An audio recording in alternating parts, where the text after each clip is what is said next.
What's up guys? How you guys doing? Today's video is going to be about a few things.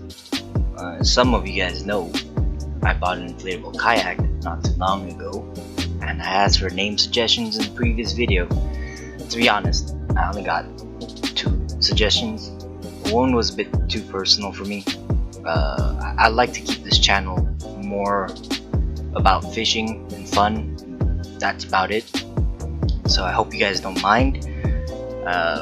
Another suggestion was by my good friend Eric. He suggested the name Pulau Mistress, and since that's the only other suggestion, I'm gonna go with that. So officially the kayak is called Pulau Mistress. I moved back to Singapore about a year ago after living in Vietnam for about 4 or 5 years, and when I came back I noticed there was quite a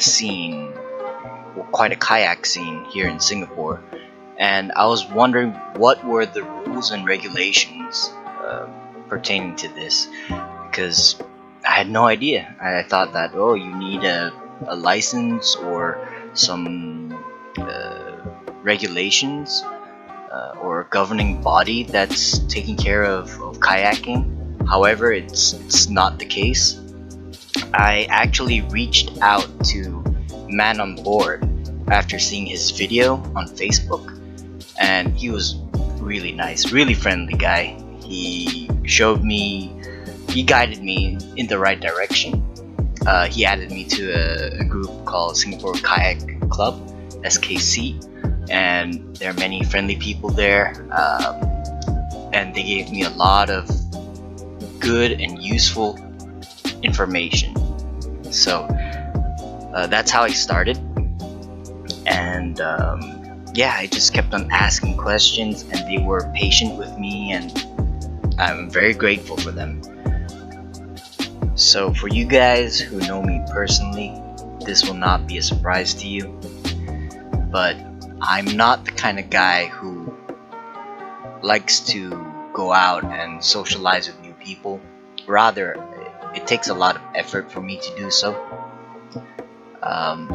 So one of my friends from Canada, his name is Vincent, he was going through a rough time, and he decided, you know what, I'm gonna go and take up salsa to cheer myself up.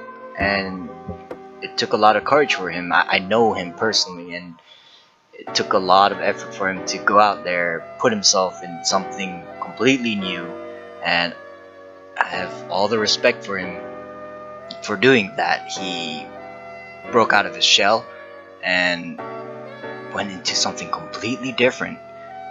So I thought, you know what, I need to do the same, and he inspired me to reach out to Herman, or Man on Board rather, and try something different. So after fishing with Matthew for a bit, he informed me that he used to run a YouTube show called Yak Attack, and he was quite experienced in kayaking. He graciously accepted me under his wing and trained me on various drills and safety regulations, and I think that was great. Safety is always #1 priority. You have to always focus on safety no matter what you do. Yeah, I went through some re-entry drills with him. I'm pretty sure he's gonna upload it on his channel, and yeah, it was great. I'm so happy I met such a great community in Singapore. The fishing community in Singapore is amazing. People here are friendly, people are nice, get smiles everywhere. Everyone's always asking, hey, how's your catch? And you say, I got nothing, and they say ice cream. I don't get what ice cream is, but yeah, ice cream.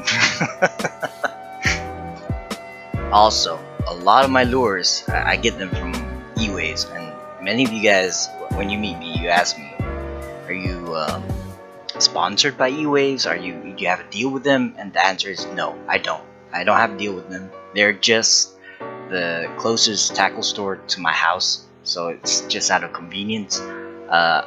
I really like the setup they have. I think it's innovative with the whole vending machines downstairs, and yeah, people there are friendly. And when you go there, you meet Elizabeth, you meet Ryan, you meet the cat.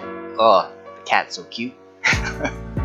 So yeah, you go there, have a good time, and Ryan helps a lot with telling you what his opinions are on what setup, and yeah, it's great. So let's start talking about the whole initial views on the kayak.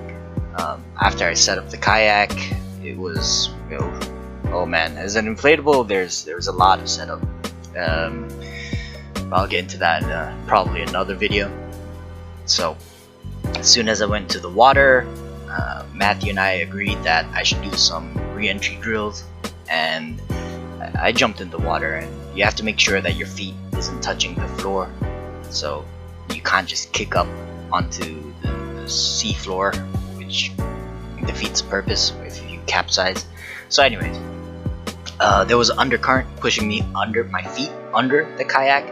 However, my upper body was holding onto the kayak, so I was at a weird 45-degree angle with my feet hanging going under the kayak. It was kind of sketchy, but I was in good hands. Matthew was right there. Yeah, so it took me a couple of tries. First 2 tries, I think, I was kind of trying to figure out the situation and get a feel of what was going on, but it wasn't too bad. Generally, it wasn't too bad.